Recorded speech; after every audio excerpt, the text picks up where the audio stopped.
everyone and welcome to another video. I hope you all enjoyed my last video on stretches. If you haven't seen that one, then I will leave a link somewhere on the screen and go check that one out. Some of you said in the comments that you prefer these longer style videos, so we are back with another one, and this time I'm going to be showing you how to do an effective front kick. I will also be giving you some exercises that you can do to directly improve this kick. Front kick is one of the simplest yet most effective kicks in martial arts if you do it correctly, and as you can see here, it's been used many times in MMA. And a lot of practitioners are able to utilise it very well, and it's very hard to block or evade if you do it well. There are two main types of front kick. There's the push kick, which could be used for distancing, so if someone's coming onto you and you're in a defensive stance, you want to get them away from you, use a push front kick to sort of push them away, maintain your distance and keep yourself safe.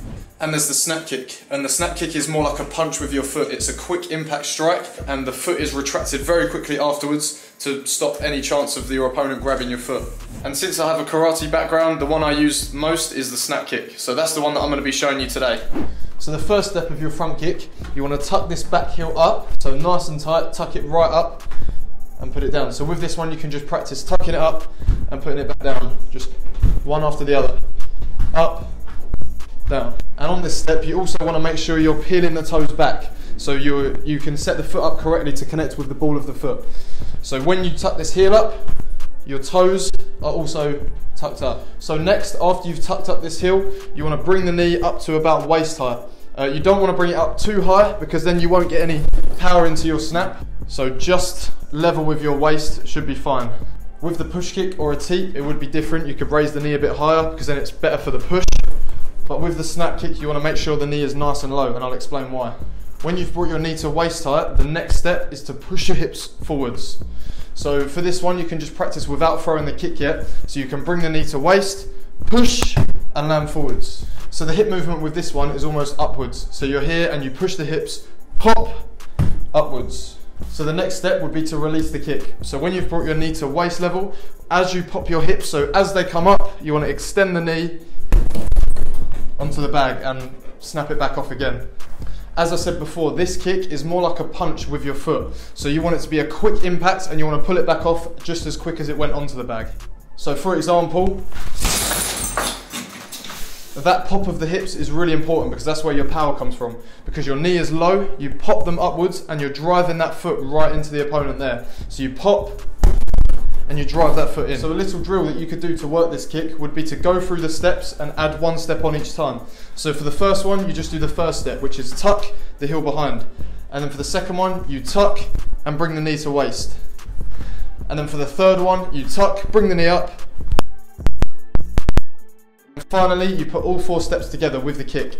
So 1, 2, and then 3 and 4 together. There. And then you take out the steps and put it all as one fluid motion. So now we're going to go through some exercises that you can do to improve that front kick. So for the first one, you're going to need a platform, like a little box or an obstacle, so something you can kick over. Don't ask me what that is. But what the hell, boy? So for this one, so for this exercise, what you want to do is put your front foot about 4 to 5 inches away from your obstacle.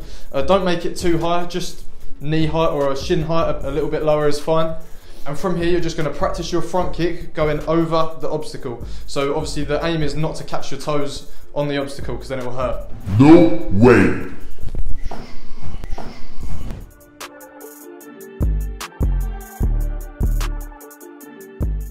So what this does is it forces you to thrust your hips upwards so that you miss the obstacle. So if you thrust the hips upwards properly, you're going to miss and then come back down. And it also encourages you to snap that kick right back as soon as you've kicked. So here, you snap it there and then land. Because if you try to snap it back too late, then on the way down, you'll catch your heel on the obstacle. So I'd recommend doing a set number of reps on each leg, maybe 10 on the left, 10 on the right, just so you can get used to really tucking that leg back in after you've kicked, and also to encourage your hips to be popping upwards. So for this second exercise, you want to start on your knees here and really relax into this position. So what you want to do from here is come up, a front kick, and back down. So this again forces you to move your hips up and really tuck that knee right up and then come back down. Again, I would recommend doing maybe 10 on the left, 10 on the right, and just practice it in sets. And this is another good one to help you improve. And finally, this last exercise, is fairly simple. You're just going to come down into a squat position, and as you come up, you're going to do your front kick and back down. And these are just called squat kicks. So from here, squat, come up, kick, and there. And when you get more confident with the movement, you can start putting it together. So squat, kick, straight back into another squat, kick.